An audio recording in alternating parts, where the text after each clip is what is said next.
Mary Margaret watched as another string of decorations were pinned into place.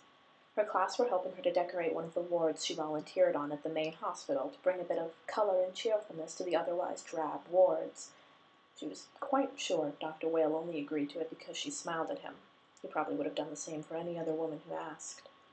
She did a quick head count, then frowned, walking quickly up the ward and searching for the missing one of the class. There was a windowed private ward at the far end of the room, and Mary Margaret almost groaned aloud at the sight of Henry.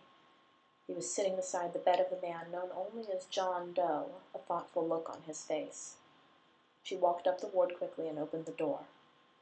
"Henry." Henry looked up at her, startled, then beamed. She nodded back into the main ward. "We could use your help with the decorations," she said. "Is Mr. Doe going to be okay, Mrs. Gold?" he asked. Mary Margaret smiled. "His name's not John Doe, honey. That's just what they call people when they don't know who they are." Henry looked at her questioningly. "Do you know who he is?" "Nope," she said, walking into the room and approaching the bed. John Doe was as still as ever. "I just bring him flowers on my rounds." "What's wrong with him?" "I don't know," she shrugged, looking down at the man. "He's been like this as long as I've been volunteering." Henry looked at the man, then back at her. "Does he have any family or friends?" She shook her head. "No one's claimed him." There was a speculative look in Henry's eye, and knowing him, she knew exactly where his mind was going. His book, his ideas, trying to figure out who John Doe might be. "So he's all alone?" "Yeah," Mary Margaret said, remembering what her life had been before Cameron. "It's quite sad." Henry looked at the man and back again, smiling. "Are you sure you don't know him?" he asked, as if she could tell which fairy tale character he might have chosen for John Doe. "Of course I'm sure," she said. "Come on, you shouldn't be in here." She ushered him out and closed the door behind them.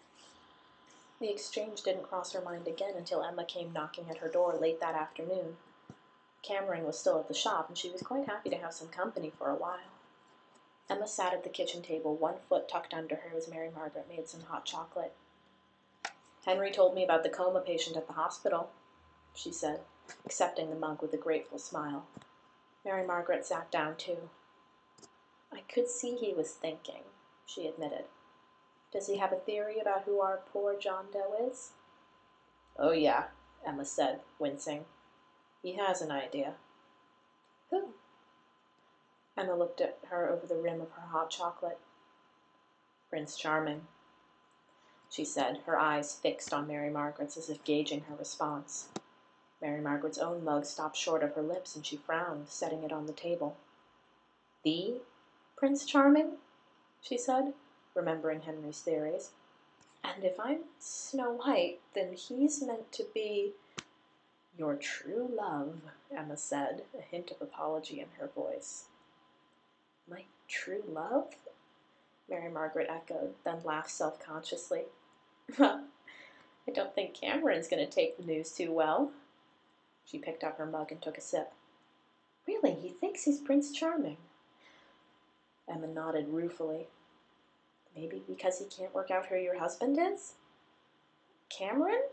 Mary Margaret considered it. "Well, he's no Prince Charming, is he?" Emma laughed.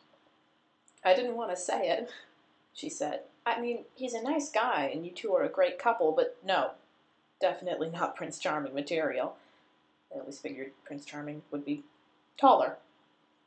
"And charming," Mary Margaret agreed. "Cameron is more like Grumpy from the Seven Dwarfs, especially first thing in the morning." Emma almost snorted hot chocolate down her vest. "God, that's an image I didn't need," she said, shaking her head and laughing. "And if you're Snow White, you'd need to have at least one dwarf, right?" It was Mary Margaret's turn to laugh. "I should call him Grumpy, just to see the look on his face," she decided. "He'll probably give me the 'I'm much older and wiser than you, dearie' look. He always does when he's being teased." Emma took another sip of her hot chocolate. "Thing is, Henry thinks you'd be the one to wake John Doe up," she said. Snow White was woken up by Charming, so he thinks. Mary Margaret set down the cup. I'm not kissing a stranger. Whoa, whoa, whoa, Emma said, raising a hand. No, I wasn't going to ask that. Henry thinks that if you read him the Prince Charming story, it'll help him to remember, and it might be enough to wake him up. And if it doesn't work, Mary Margaret murmured, seeing where she was going, he'll see that fairy tales are just that there's no such thing as love at first sight or first kiss. He'll see the reality. Emma nodded ruefully. Something like that. Mary Margaret sighed. Sadly, this plan is rather genius. We get him to the truth without hurting him. Emma smiled, reaching into her satchel.